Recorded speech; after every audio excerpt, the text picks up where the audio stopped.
Okay, you might be wondering, what does our trailer setup look like? Well, let's show you, shall we?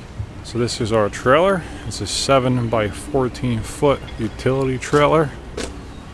Dual axle, so you definitely handle some weight, and we got a little bit jammed right now, so please excuse the mess, but this is how we usually have it set up for the most part. We got all our straight edges and levels up here.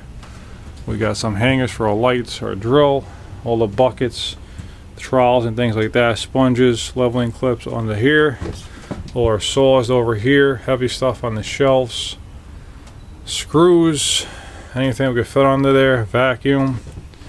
Then this I'll usually keep open for material, some sheet goods like we have here, which is a foam board for a shower.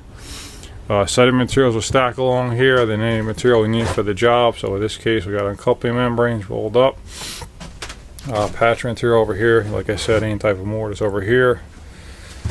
This section over here in the back, usually keep buckets, back up a little bit of uncoupling membrane.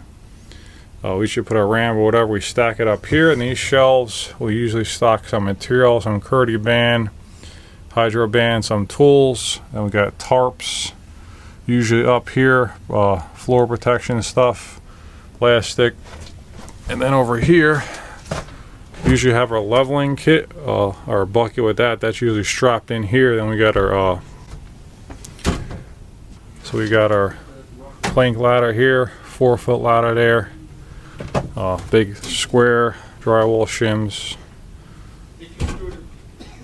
This thing really comes in handy if you're carrying a lot of heavy stuff. Stack that up. And that's really about it. Keep it simple. Got a couple shelves in here. It's definitely a mess right now.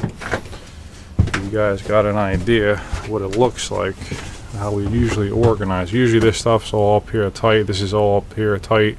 That's organized, but overall this is how it's usually set up for the most part.